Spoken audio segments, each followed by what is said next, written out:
Hey guys, National Master Sean Lei here with another amazing game analysis of a game I played myself last year, 2019, in the prestigious World Nankai University Tournament. This was a tournament in which I played with a team, two of my good friends, Tana McNamara and Chiyuzo. It was a tournament played among some of the best well-known and most prestigious universities in the world, including Oxford University, Harvard University, St. Louis, one of the best chess teams ever, Moscow University, and even the University of South Wales from Australia, and our school representing University of Toronto. Now, this is a game that was very memorable. It was round two of the tournament in which our team, which was probably seeded 10th out of 12 teams in terms of rating, played against, I believe, the fourth highest rated team there, Moscow State University, home of some of the best players that I've ever played and among some of the best players in any university there. How did I do in that round? Well, to begin with, I was playing black, and my opponent was FIDE master Alexandr Tarasov, and he was a 2300 FIDE rated player, almost 2400 rated. Now, this was an extremely strong player for me, and one of the highest rated players I've ever played on the board. So I was quite nervous, but I played one of the openings I will teach you guys one day very soon, called the Philidor Defense. Now, the opening didn't work out too well because I got destroyed in terms of space, and I ended up sacrificing a queen and a pawn to get two knights. Now, you might be wondering, well, isn't that just a shut-in case? How do you win a position like that? And that's a good question. It's very hard. And so in this game, I'll show you why you shouldn't just resign, even against players much higher rated than you. Because there's always a chance, especially if you use the strengths in your position against your opponent's weaknesses. So, in this position that you see in front of you, what do you think? It's black to move here. I'm playing black. What would you play here? Pause the clocks. Start thinking to yourself, what are black's strengths? What are white's weaknesses? Pause it right now. So, when I see this position, I see white is just on lots of material. It's kind of game over. But black does have two strengths here. His strength is he has complete control of the light squares here with his amazing bishop. And second of all, he has his two knights. This knight, especially on e4, especially strong, because that knight is on an outpost that none of his pieces can ever exchange off. So, we have to play with our strengths. What would the move you would play be? Let's think of candidate moves. The only candidate moves I can think of right now, because we also have to avoid queen d8 check, which would be quite deadly for us, are perhaps rook d7, knight d7, knight c6, and knight a6. These are really the only moves that you can think of. King f8 is silly because, well, something like this might happen, and you can't really say, well, maybe not that. You can't really say that black accomplished much by moving his king on the same file as your opponent's rook. That doesn't make much sense now, does it? So, what should we do instead then? Out of these four moves, which one do you think is best? Now, before you think, just say a random move, you say knight c6 is best because it develops a piece. Think about your continuation.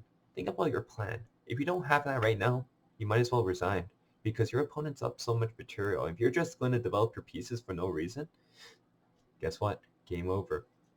So, in this position, knight e6, first of all, develops a piece, but does it really? The knight's on the side, it's never going to come back in the game. White will develop, that's his major threat here, and it's game over. If white is able to exchange pieces, his queen will dominate the two knights. Queen is just way too flexible. But with all the pieces on the board, and if with hope of them working together, there's a chance black might just escape, or even get to a better position. I will tell you, in just 3 moves, my opponent went from a completely winning position here to a completely drawn one, actually. And he was the one who had to play only moves to avoid from losing the game. So the best move here is knight d7. Why? We'll see it soon enough. But knight d7 has two things going for it. First of all, it doesn't block the bishop from protecting the knight. Second of all, it provokes white to play a move that isn't good at all. But because my opponent, Tarasov, thought I was trying to win the pawn, he played bishop e2. You might say, what's wrong with bishop e2? It develops the piece. But let me ask you, what else does it do? It just stares at a pawn that is doing nothing. Staring at a rock, I like to call. As you might hear in my previous videos. Here, my opponent thought I would take here. That's probably what you guys are probably thinking right now too. But in a position like this, after a move like queen c2, rook here, exchange all the rooks off, guess what? White's just better. Just because you won the pawn back doesn't mean anything. You're down so much material. So here I played a move that surprised him and a lot of the people who were watching. Knight f8. I said, take your pawn. I don't care. The pawn's helping you. It's helping me more than it's helping you. Look at your bishop. What's it doing? Nothing. Now knight f8 has three main ideas to it. Can you guys pause your videos? Think to yourself, what are the three ideas this knight move is doing? I hope you guys found it. The first one is potentially we're moving it to g6 and h4. We're also threatening to move it to e6 to block this pawn from moving forever and putting our knight on a good square. And third is the move that I played next because my opponent blundered because he only saw this threat. He played queen d4. And queen d4 doesn't see the third threat. And you might be thinking, why not knight e6 here? As I said before, you need to follow up. You play knight e6, he plays queen e3. So what? What are you going to do next? Are you just going to go on the file? What does this file do after you exchange everything? Rook d1. You go something like this, guess what? You have no more threats. He's just going to play something casual. Not queen e2 because knight g3 might have some problems. But let's say he plays queen b3. What's stopping him from rook d1 exchanging the pieces off? Nothing.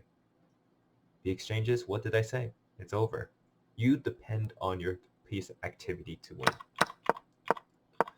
There's no follow-up, knight e6 is bad. But rook d7, forcing queen e3 because, funny enough, all the squares the queen can go to are taken. None of these squares are good. And funny enough, queen e3 is the only move. Pause your clocks, easy one over here. What's the best move here? If you can find this answer, please leave a like below and tell me if you found this answer. And not only did you find this answer, tell me why you believe this move is the move that is best here. I'll give you a hint. Think about what white's threat is here. Alright, I hope you guys paused your videos. White's threat is just to develop. Play rook here. Trade pieces. White just wants to develop his pieces. White can just win by developing his pieces. And hopefully you found the best move here for black, which is just double it up. Say no. No way. You're not getting anything. You're not trying to trade pieces with me. Impossible. I'll take it for free. Not only that, what did I say before good players do? They play moves that have two or more effects.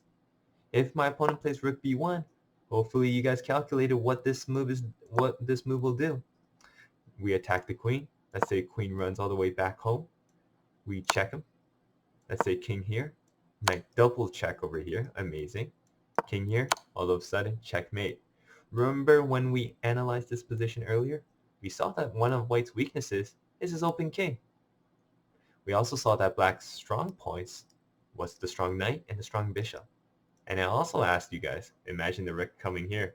Quite dangerous if I do say so myself. So that's the threat. Here my opponent thought for a very long time. And because he thought for so long, he got down to under 2 minutes. While I still had 20 something minutes at this point.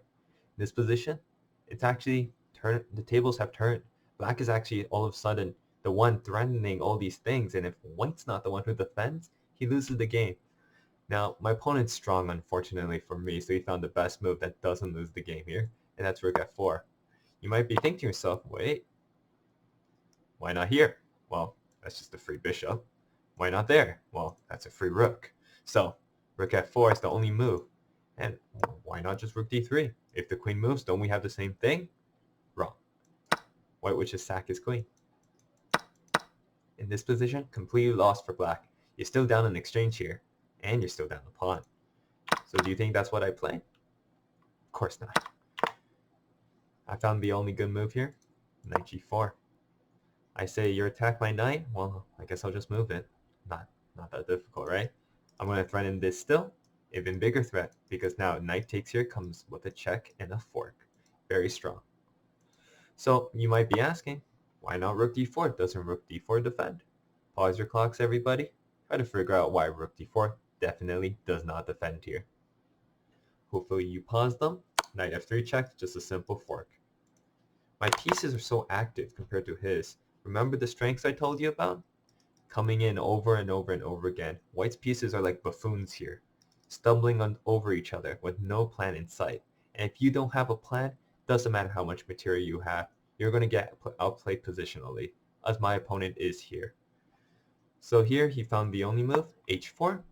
I play rook d3, queen takes d3, rook takes d3, h takes g5. Now pause. You might be saying, Sean, didn't you just say you're down an exchange here? You traded the queen for the same pieces. Down an exchange and you're down a pawn. But this position's a little bit different. Tell me why in the comment section below why you think this position is completely good for black. And in fact, in this position already, complete drawn with proper play on both sides. The idea is 96. Look at this pawn. The only difference between this position and the position I showed you before is, guess what? This pawn over here, instead of being on h3 in which it's defending everything, this weak g4 pawn, it's on g5, where it's not only not defending anything, it's undefended itself. So when his rook moves away, I can take on g5, which I did. I get my pawn back, still down in exchange, but look at these pawns. They're very loose. Look at his bishop. Is that very strong? I have the only open file. I have this long diagonal, and I have threats coming in. So, even though throughout the rest of the game, I ended up winning back the exchange. I'll show you how later on. And I won a couple pawns. But I offered a draw, because this was a team event. And on my third board, we already won, and on the first board, we were doing quite well, but he ended up losing, so we ended up drawing the match. But for us, that was a great achievement because this was a very strong team that we had no hope in defeating or even drawing to begin with. Now, my opponent was low on time, as I said before, so he ended up blundering, which was quite funny. How he blundered? Something like this happened, in which I took the pawn, he moved here, and then I played bishop a6, pinning the rook to the king, and I ended up winning the exchange, and I won all these pawns, but I ended up offering to draw anyways. So we learned some very important things this episode, and I hope you guys take that to heart. If you guys are down material, it doesn't have to be a queen like in this game, but down other material. If you have play, if your opponent has weaknesses, don't just resign. Play it out. What's the worst that can happen? Now, of course, if you're down 7 queens and there's no play, yeah, of course you should resign those games because, it's a bit oof. But if you had play, just like in this game, like this position over here, if you have play, just play it out. Who knows? Your opponent might blunder. Doesn't matter how rated he is. This guy's almost 2400. He's almost an international master, and he still messed up this game. So if your opponent is only rated like 1600, guess what? He'll mess up 10 times worse. In fact, he'll probably lose this game. I hope you guys learned a lot. If you loved this video, please smash that like button. Please press the subscribe button for more amazing chess content from me, National Master Sean Lei. I hope you guys enjoyed it all. See you around next time.